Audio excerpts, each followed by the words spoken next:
नमो बुद्धाय। क्या सच में डिग्रियां ही असली शिक्षा होती हैं? क्या केवल किताबें पढ़ने से इंसान शिक्षित बन जाता है? गौतम बुद्ध के अनुसार शिक्षा सिर्फ किताबी ज्ञान नहीं है, बल्कि वह समझ है जो हमें सही और गलत में फर्क करना सिखाए। आज हम इस गहरे विषय पर चर्चा करेंगे। बुद्ध के अनुसार शिक्षा का असली अर्थ क्या है? 1. शिक्षा सिर्फ ज्ञान नहीं, समझ। एक बार एक व्यक्ति ने बुद्ध से पूछा, भगवान, सच्ची शिक्षा क्या है? बुद्ध मुस्कुराए और बोले, अगर तुम्हारी शिक्षा ने तुम्हें अहंकारी बना दिया है, तो वह शिक्षा नहीं, अज्ञानता है। अगर तुम्हारी शिक्षा ने तुम्हें विनम्र और करुणावान बनाया है, तभी वह सच्ची शिक्षा है। आज हम देखते हैं कि लोग बड़ी बड़ी डिग्रियां हासिल कर लेते हैं, लेकिन उनके व्यवहार में करुणा नहीं होती। क्या यही असली शिक्षा है?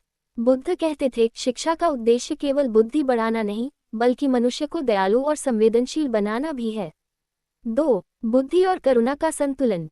आज हम देखते हैं कि लोग किताबी ज्ञान तो रखते हैं, लेकिन व्यवहार में करुणा की कमी होती है।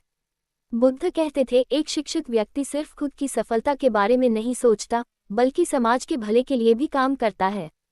अगर शिक्षा हमें स्वार्थी बना दे, दूसरों की तकलीफों से अनजान कर दे, तो वह अधूरी है। लेकिन अगर शिक्षा हमें दूसरों की मदद करने के लिए प्रेरित करे, तो वही सच्ची शिक्षा है। बुद्ध का मानना था कि शिक्षा का सही उद्देश्य केवल अमीर बनना नहीं, बल्कि एक अच्छा इंसान बनना है। 3. सही शिक्षा का उद्देश्य। बुद्ध कहते थे कि शिक्षा का उद्देश्य यह नहीं है कि आप केवल अमीर बने, बल्कि यह है कि आप एक अच्छे इंसान बने। अगर आपकी शिक्षा ने आपको लालची, अहंकारी और स्वार्थी बना दिया है, तो वह शिक्षा अधूरी है। लेकिन अगर आपकी शिक्षा ने आपको धैर्य, प्रेम और सत्य का मार्ग दिखाया है, तो वही असली शिक्षा है। बुद्ध ने अपने जीवन में कभी कोई किताब नहीं लिखी, लेकिन उनके विचार और उपदेश आज भी करोड़ों लोगों का मार्गदर्शन कर रहे हैं। ये दिखाता है कि असली शिक्षा सिर्फ किताबी ज्ञान नहीं, बल्कि जीवन जीने की कला है।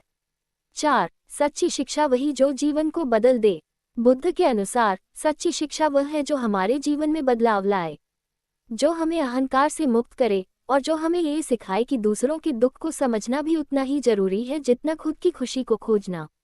अगर शिक्षा हमें सही सोच, अच्छे विचार और समाज के प्रति संवेदनशील नहीं बनाती, तो वह अधूरी रह जाती है। अंगुलिमाल, जो एक भयानक डाकू था, बुद्ध के उपदेश सुनकर परिवर्तित हो गया और एक शांतिपूर्ण जीवन जीने लगा। ये शिक्षा की असली शक्ति को दर्शाता है। तो दोस्तों, असली शिक्षा सिर्फ किताबों से नहीं मिलती, बल्कि सही सोच, सही व्यवहार और सही दृष्टिकोण से मिलती है। अगर हमारी शिक्षा ने हमें करुणा, दया और सच्चाई का रास्ता दिखाया है, तो ही वह सार्थक है। बुद्ध के अनुसार सच्ची शिक्षा वह नहीं जो सिर्फ मस्तिष्क में रहे, बल्कि वह है जो हृदय में उतर जाए और हमारे कर्मों में दिखाई दे। अगर आपको यह वीडियो पसंद आए हो, तो इसे लाइक करें, शेयर करें और चैनल बुद्धावाणी को सब्सक्राइब करें। अगली बार फिर मिलेंगे एक नए ज्ञानवर्धक विषय के साथ। नमो बुद्धाय।